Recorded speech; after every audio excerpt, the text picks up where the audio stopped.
Eu te convido a ficar de pé comigo mais esta vez, a partir do verso 11. Nós vamos ler o texto de Lucas, capítulo 7, verso 11. Diz assim a palavra de Deus. Você achou? Diga amém. Amém. Eu não vou ter pressa, eu aguardo você achar. Isso. Diz assim então a Escritura: logo depois, Jesus foi a uma cidade chamada Naim, e com ele iam os seus discípulos e uma grande multidão. Ao se aproximar da porta da cidade, estava saindo o enterro do filho único de uma viúva, e uma grande multidão da cidade estava com ela. Ao vê-la, o Senhor se compadeceu dela e disse: não chore. Depois aproximou-se e tocou no caixão, e os que o carregavam pararam. Jesus disse: jovem, eu lhe digo, levante-se. O jovem sentou-se e começou a conversar, e Jesus o entregou à sua mãe. Todos ficaram cheios de temor e louvavam a Deus. Um grande profeta se levantou entre nós, diziam eles. Deus interveio em favor do seu povo. Essas notícias sobre Jesus espalharam-se por toda a Judéia e regiões circunvizinhas. Vamos orar. Deus querido, tua palavra, Senhor, ó Deus, é um pão precioso que nos alimenta. Nessa manhã, Senhor, de pé nós estamos na expectativa daquilo que o Senhor fará em nossa vida. Sabemos que o Senhor, desde o início deste culto, desde a escola bíblica, Senhor, tem ministrado sobre nós, mas nós precisamos mais de Ti, e te pedimos, fala conosco, Senhor. Troveja sobre nós, Senhor, com a Tua palavra, com o Teu poder. Sara feridas, restaura, Senhor, ó Deus, a fé e a esperança, Senhor, em cada coração aqui presente, nos irmãos que estão participando de casa, Senhor, ó Deus, pela internet, que a Tua palavra os alcance, Senhor, com o mesmo poder e intensidade. Te pedimos isso, Pai, em nome de Jesus. Amém, amém. Podem sentar-se. Nós vimos nesse mesmo capítulo, Jesus socorrendo um centurião romano, que expressa uma fé que impacta o Senhor Jesus, que causa admiração em Cristo Jesus. Aquele homem teve uma fé tamanha a ponto de dizer para o Senhor Jesus: Jesus, tu nem precisas vir em minha casa curar o meu servo. Se o Senhor falar apenas uma palavra, eu que sou um homem de autoridade, eu entendo que tu tens autoridade. Se o Senhor falar apenas uma palavra, ele será curado. E o Senhor, Ele falou esta palavra de cura, e aquele homem foi completamente curado.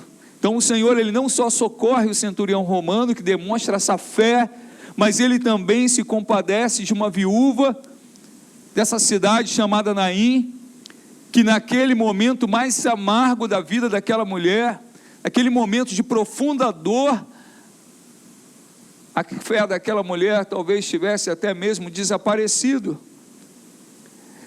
Claro que a fé é a matéria-prima do milagre. O justo vive pela fé.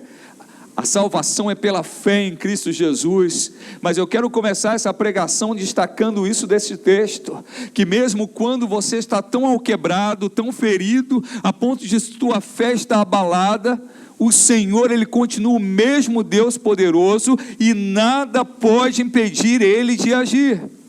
Então o texto, ele fala sobre isso. Ele fala de uma multidão que estava chegando à cidade de Naim, com Jesus Cristo, o Senhor da vida, na frente daquela multidão.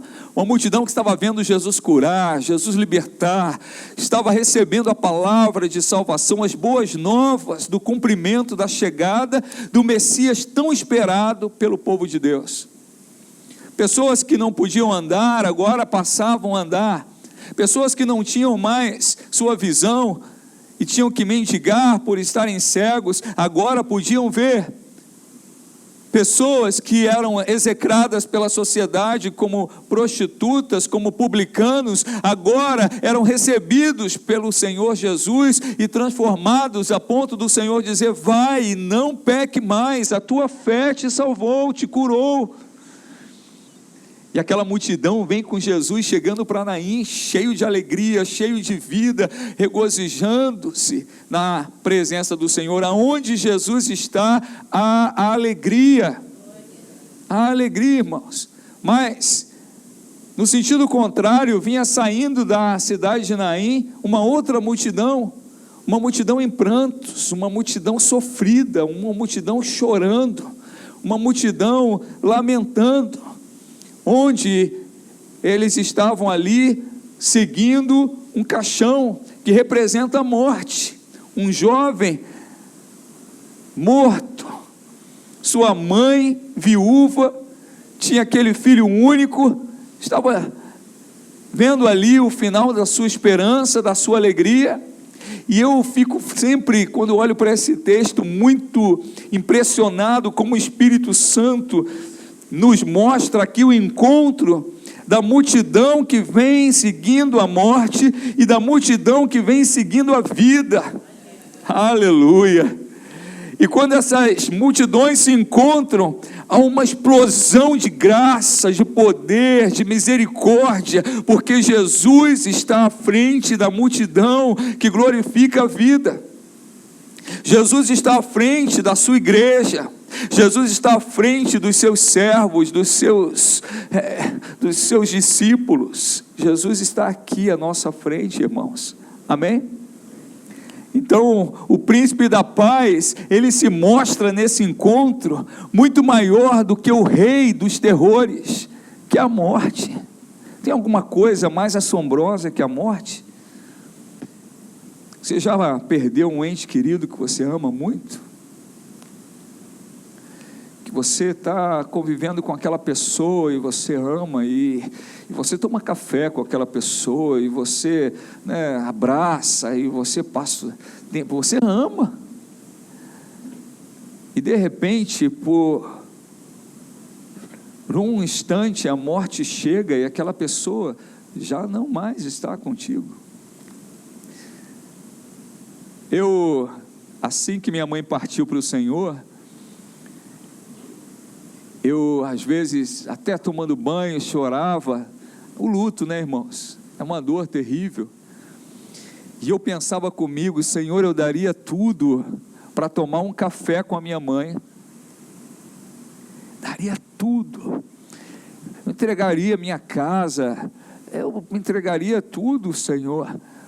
Menos a Cristo. Mas para tomar um café com minha mãe, para dar um cheiro nela. O nordestino tem isso, não dá só um abraço e um beijo, dá um cheiro também. Olha que coisa boa, aprenda isso. Você que não é do Nordeste, aprenda isso, porque o cheiro da pessoa que você ama é um cheiro característico e vai ficar na tua memória. Até hoje eu lembro do cheiro da minha velha, o cheiro de mamãe, Então a morte é muito terrível. Só não é tão grave para nós, apesar de nos causar muita dor, porque a nossa esperança está nessa realidade, que quando o Senhor da vida chega, nem a morte pode resistir, nem a morte pode detê-lo, nada pode deter Jesus Cristo, o Senhor da vida. Então ali, um servo do Senhor chamado John Riley, ele, estudando esse texto, ele diz: o príncipe da paz é maior que o rei dos terrores, que é a morte. Embora a morte seja o último inimigo a ser vencido, ela seja poderosa, não é tão poderosa quanto o amigo dos pecadores, que é Jesus. Jesus, ele te amou, e te amou primeiro e até ao fim. Diz a palavra: o Pai te amou primeiro e até o fim. Então vamos ver algumas verdades desse texto que são tão maravilhosas para nós. Primeiro, esse episódio, ele registra algumas tragédias, e que traz essa verdade que a vida às vezes nos apresenta tragédias também. A morte de um jovem, não é natural um jovem morrer. É natural nós nascermos, crescermos, idade adulta, envelhecermos, e aí sim vem o final da vida, a morte, mas ali era um jovem, uma tragédia, aquele jovem perder sua vida. Segunda tragédia, a morte de um filho único. Naquela época o filho único era a esperança daquela família se perpetuar, daquela família prosseguir. Não tinha outra possibilidade. Só que, ouça isso, ele era filho único de uma viúva, então ela dependia dele para viver, para sobreviver. Então era uma tragédia ainda maior. A mulher já havia perdido seu marido e tinha somente aquele filho. A mulher viúva agora sai naquele cortejo para enterrar o seu filho. O que ela estava passando, irmãos? Ela estava deixando para trás sua esperança, sua alegria. E ela tinha para frente o quê? Solidão, miséria, sofrimento.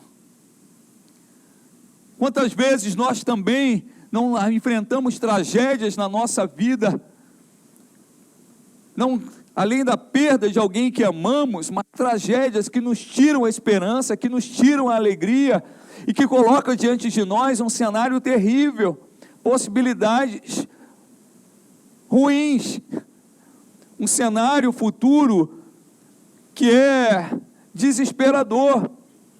Então aquele caixão carregava não apenas o corpo do filho daquela mulher, aquele caixão carregava o seu futuro.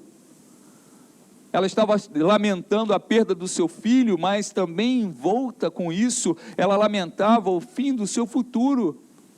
O mundo daquela mulher desabou. E por vezes na nossa vida, nosso mundo também desaba. Ao vermos um filho longe do Senhor, ao recebermos a notícia de uma doença incurável, ao passarmos por um abandono, pelo desprezo, são coisas que machucam o nosso coração. Até mesmo uma demissão. Sabia que uma demissão de emprego marca a gente e traz profunda dor? É como se você fosse descartado.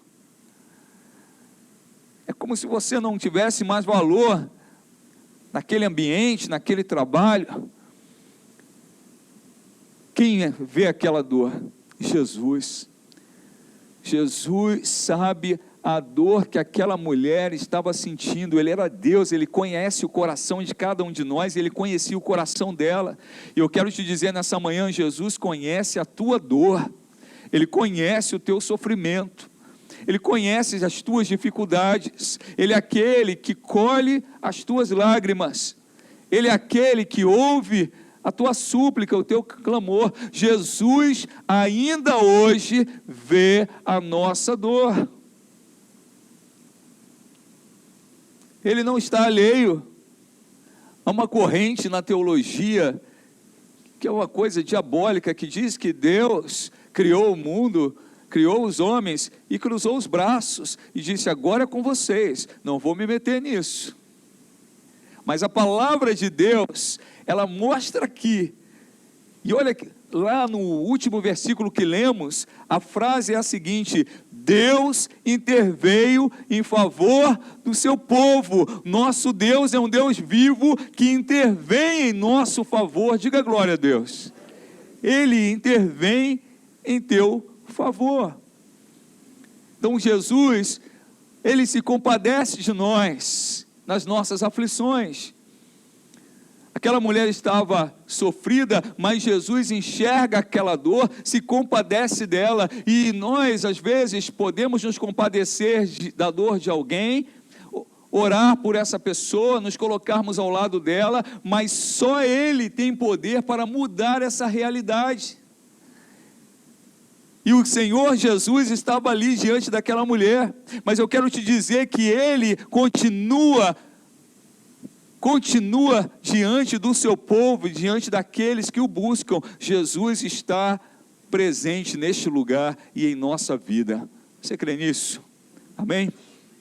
Aí Jesus enxerga aquela dor, Jesus se comove, o coração de Cristo se inclina para aquela mulher, Ele tem ternura por ela, e ainda hoje Jesus, Ele nos vê em nossa aflição, e Ele se compadece de nós. Ele não está alheio à tua oração, ao teu sofrer.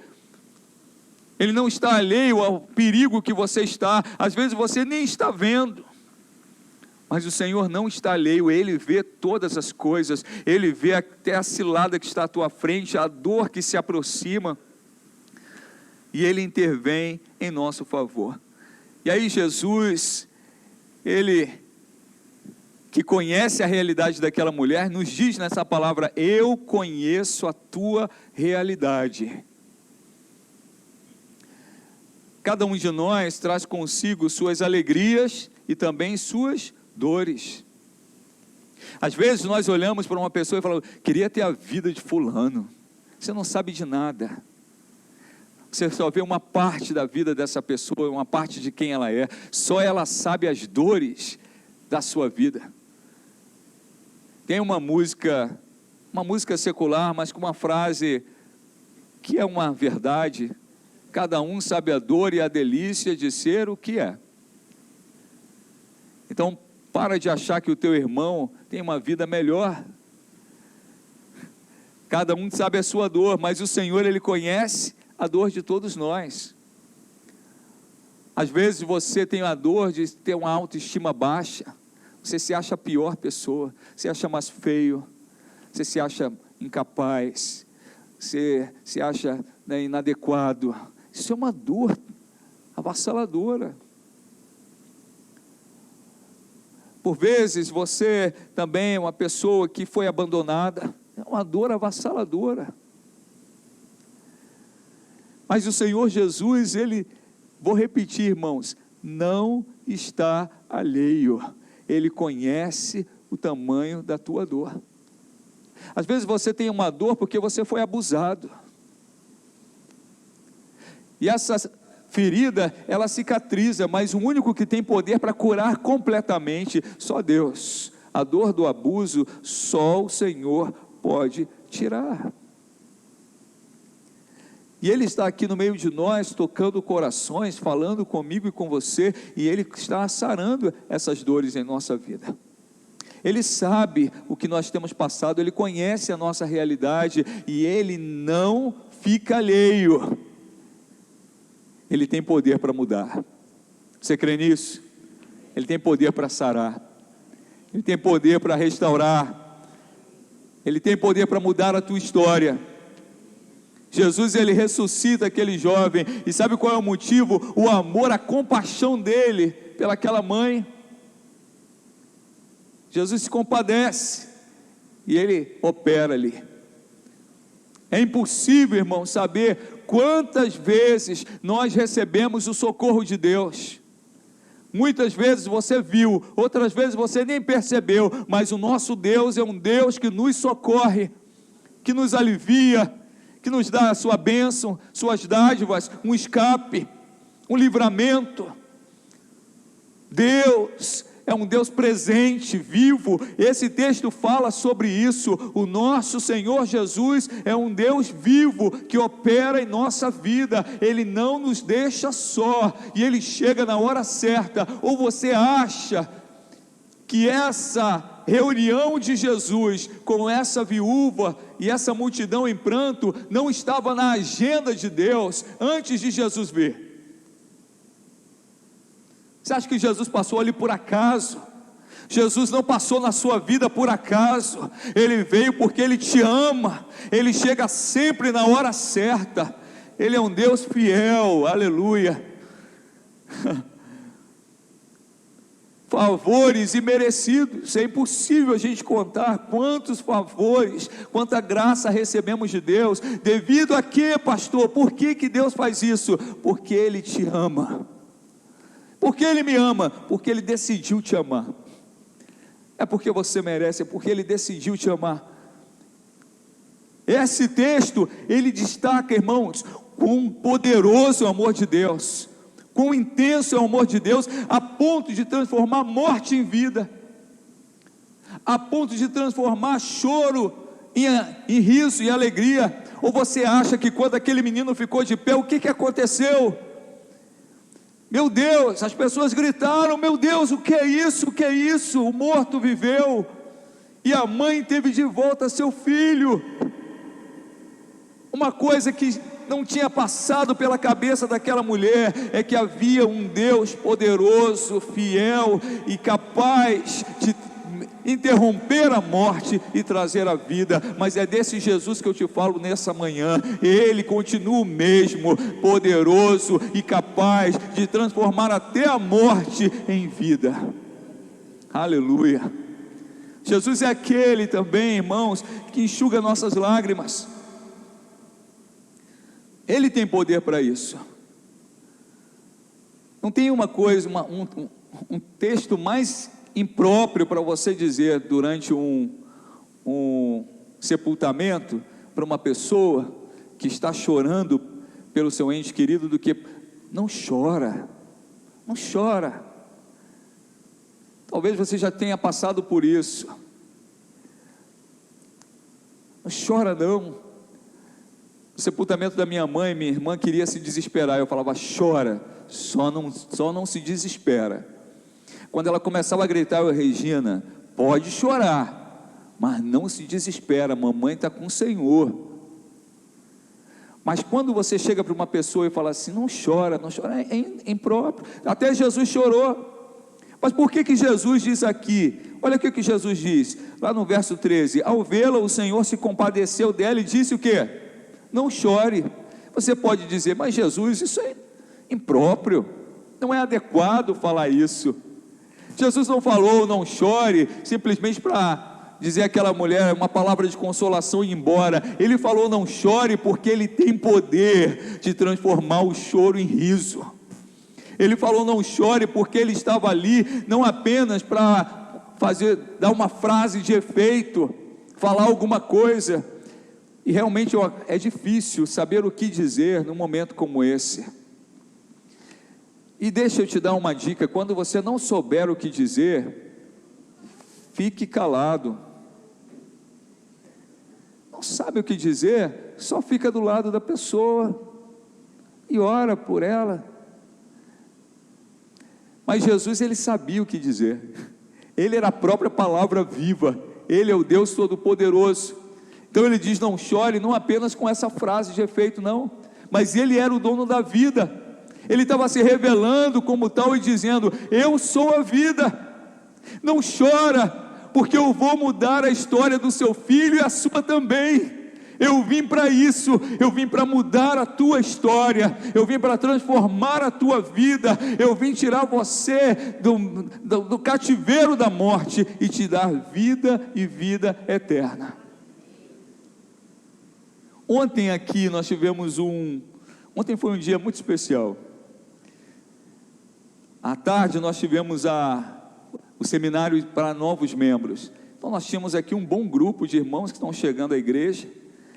E entre esses estava o Geraldo, pai da Lana. Geraldo tem frequentado a igreja. Eu falei: Geraldo, e o Espírito Santo está falando no meu coração ali, faz o apelo para ele. Falei: meu Deus, mas esse homem já está vindo aqui na igreja, Senhor, já deve ter aceitado. Faz o apelo para ele.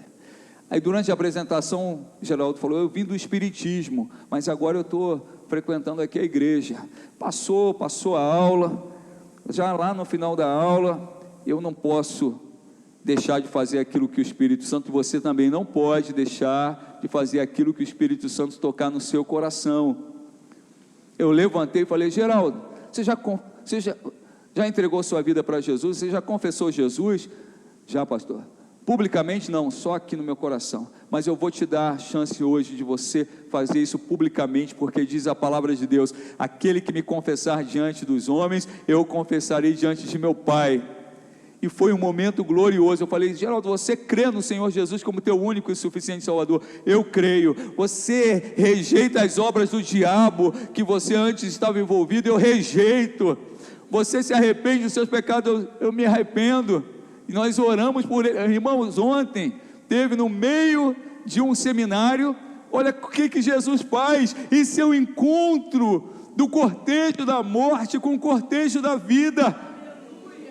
A vida prevalece, a vida em Cristo Jesus, ela vence a morte. E ele chorou diante de Deus, e nós todos sentimos aqui a presença gloriosa do Senhor. Foi um momento maravilhoso. Jesus é o dono da vida. Ele nos arrancou das falsas religiões, Ele nos tirou do cativeiro dos demônios, Ele quebrou o jugo que nos aprisionava, e Ele nos dá a vida. Seu poder não é só para consolar a nossa dor, mas para colocar um ponto final na causa do nosso choro. Você entende isso? Jesus, Ele enxuga as nossas lágrimas.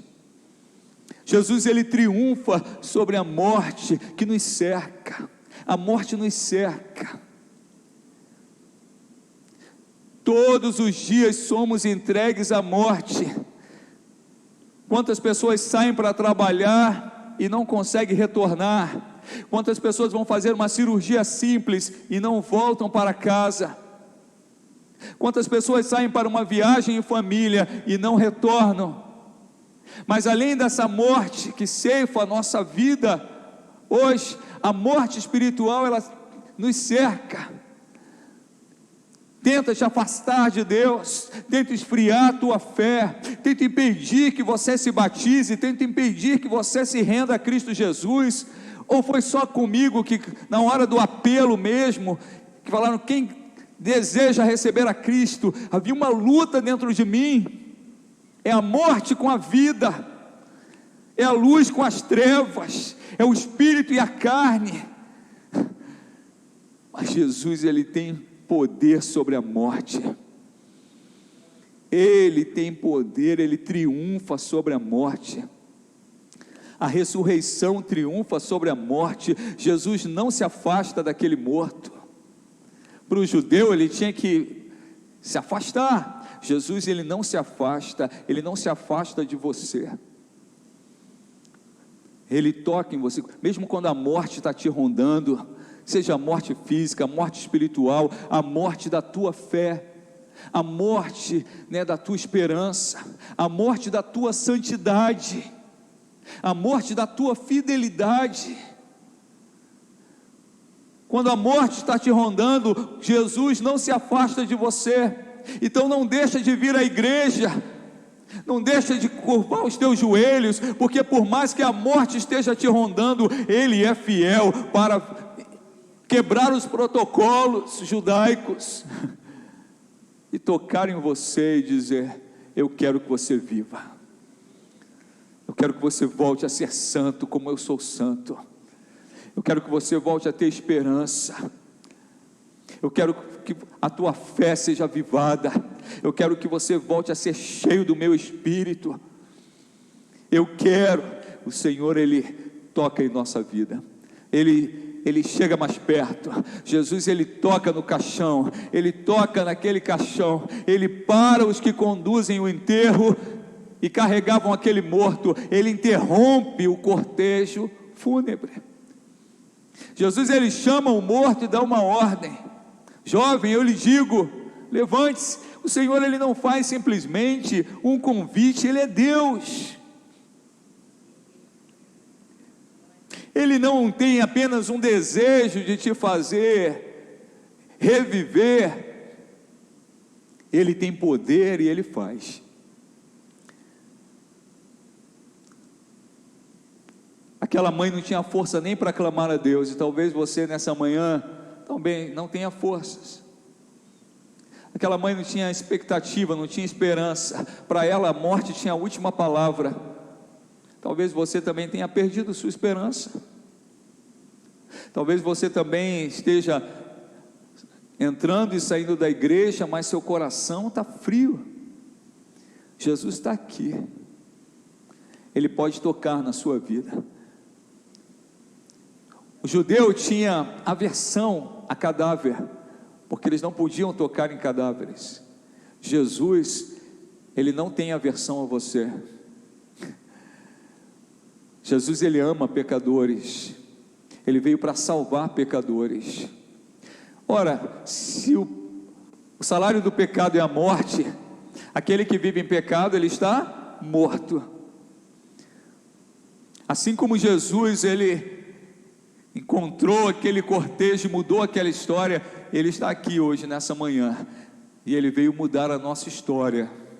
Não importa quantos anos de cristão você tenha, ou de convívio com a igreja você tenha, o Senhor, Ele tem poder para transformar a tua vida.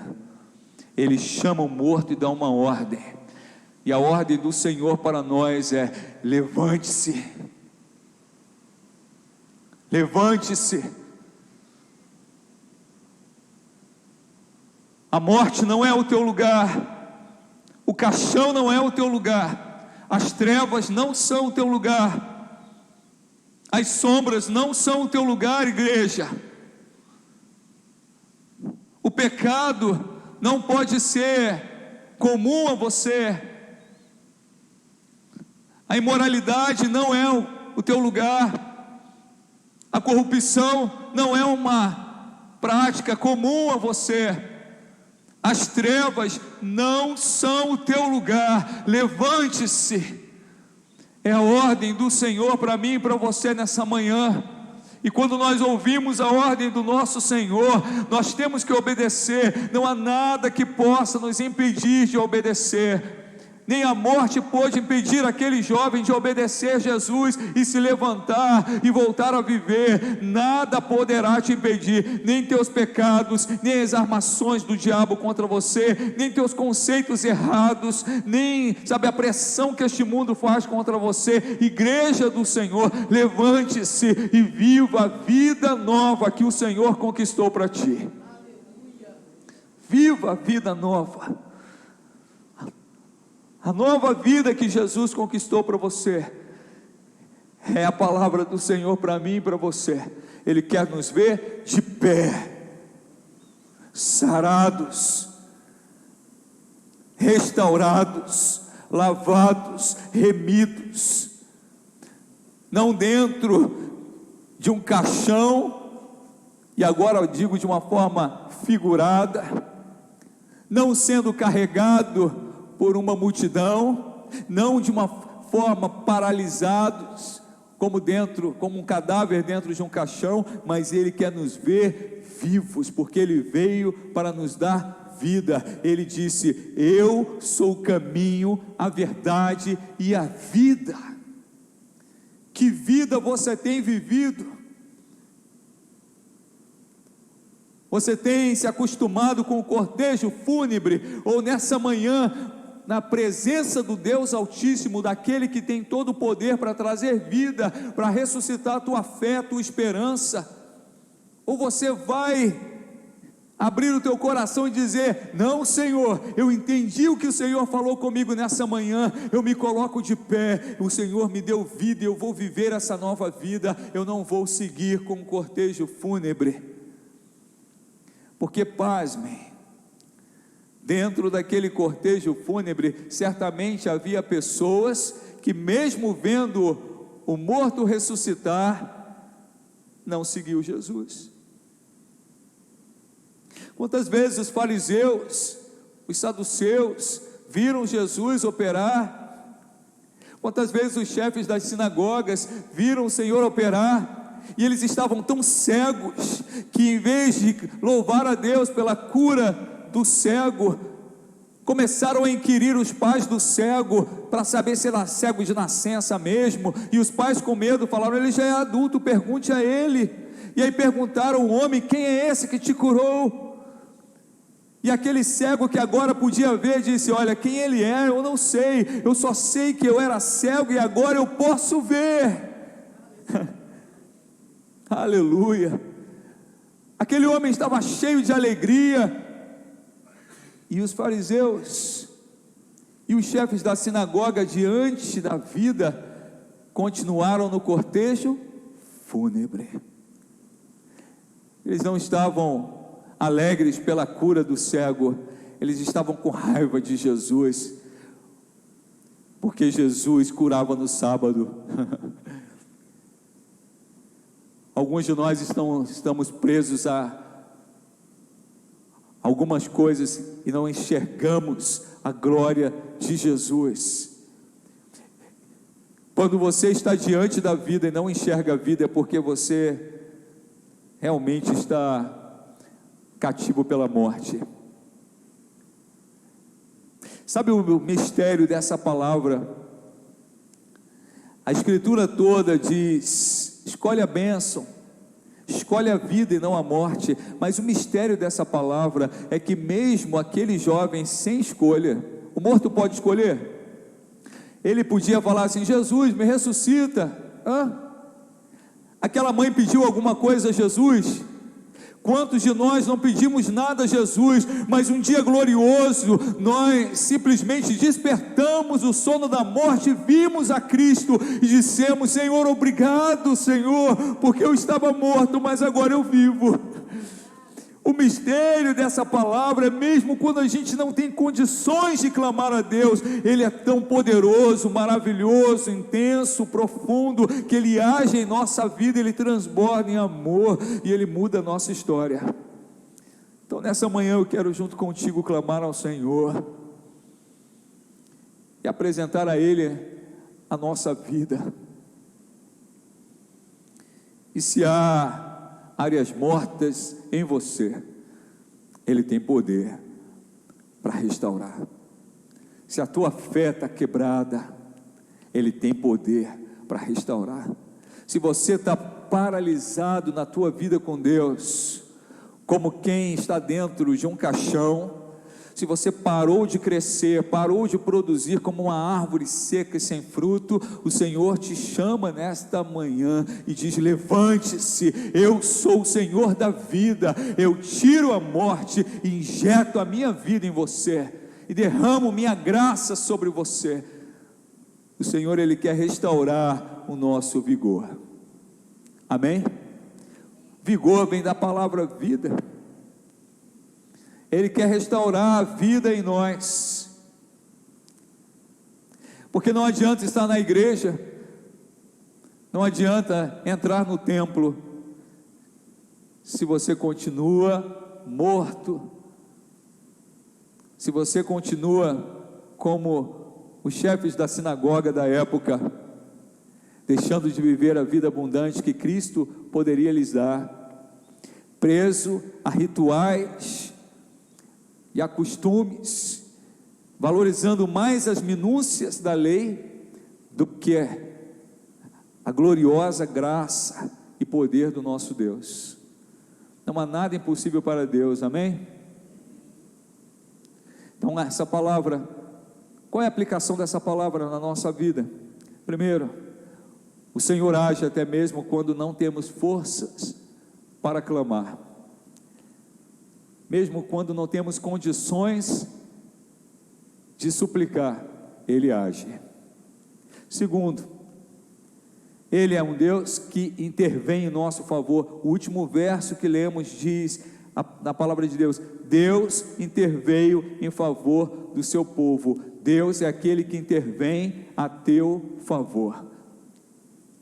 Terceira aplicação: a morte pode estar como um terror sobre a tua vida, sobre a tua casa, mas Jesus chegou, Ele veio, Ele quebrou os grilhões da morte, Ele já te deu vida, e vida em abundância, mas como a morte ela continua tentando rondar você, Ele está pronto a tocar em você nessa manhã, e a ressuscitar a tua alegria da salvação, a renovar a tua fé, a tirar você da morte. Talvez a tua santidade tenha morrido, e você se habituou a isso. O Senhor, Ele quer que você volte a ser santo como Ele é santo. Talvez a tua fidelidade a Deus morreu, e você se habituou com isso, mas hoje Ele diz: levante-se, volte ao primeiro amor. Talvez o teu primeiro amor tenha esfriado, e você vem e vai da igreja, mas já não sente aquela chama no teu coração, e o Senhor diz: levante-se, levante-se. Se você nessa manhã ouviu a palavra de Deus, e tem algo na sua vida que o Espírito Santo toca em você, e diz assim: eu quero ressuscitar essa área na tua vida, a tua fé, a tua fidelidade, a tua santidade. Eu quero renovar em você os dons do meu Espírito. Você está sendo tocado por Deus aí. Eu vou pedir que todos fiquem de olhos fechados. E você que quer clamar ao Senhor, o Deus da vida, que Ele venha sobre a tua vida e restaure aquilo que está caído, e renove aquilo que precisa ser renovado. Eu te convido, fique de pé comigo. Ele vai tocar em você nessa hora. Ele é poderoso para fazer. Ele é o Deus da vida. Ele é aquele que sara, Ele é aquele que cura, Ele é aquele que restaura, Ele é aquele que lança fora o medo e o pavor, como Ele lançou fora o medo e o pavor do coração daquela mãe. Jesus está aqui, aleluia, Ele está aqui no meio de nós. Ele é um Deus todo-poderoso, glorioso. Que a estrada venha sempre ao teu encontro, e que o vento sopre sempre a teu favor, que o sol de Deus aqueça o teu rosto, que as chuvas do Senhor caiam suavemente sobre os teus campos, que até nos virmos novamente, que o Senhor da vida, o Senhor Jesus Cristo, te guarde nas palmas de suas mãos. Amém. Ao Senhor a glória, aleluia, glória a Deus, glória a Deus. Abençoe a vida do teu irmão. Diga: olha aqui, a graça do Senhor seja sempre sobre ti. Diz para ele: olha, viva a nova vida em Cristo Jesus.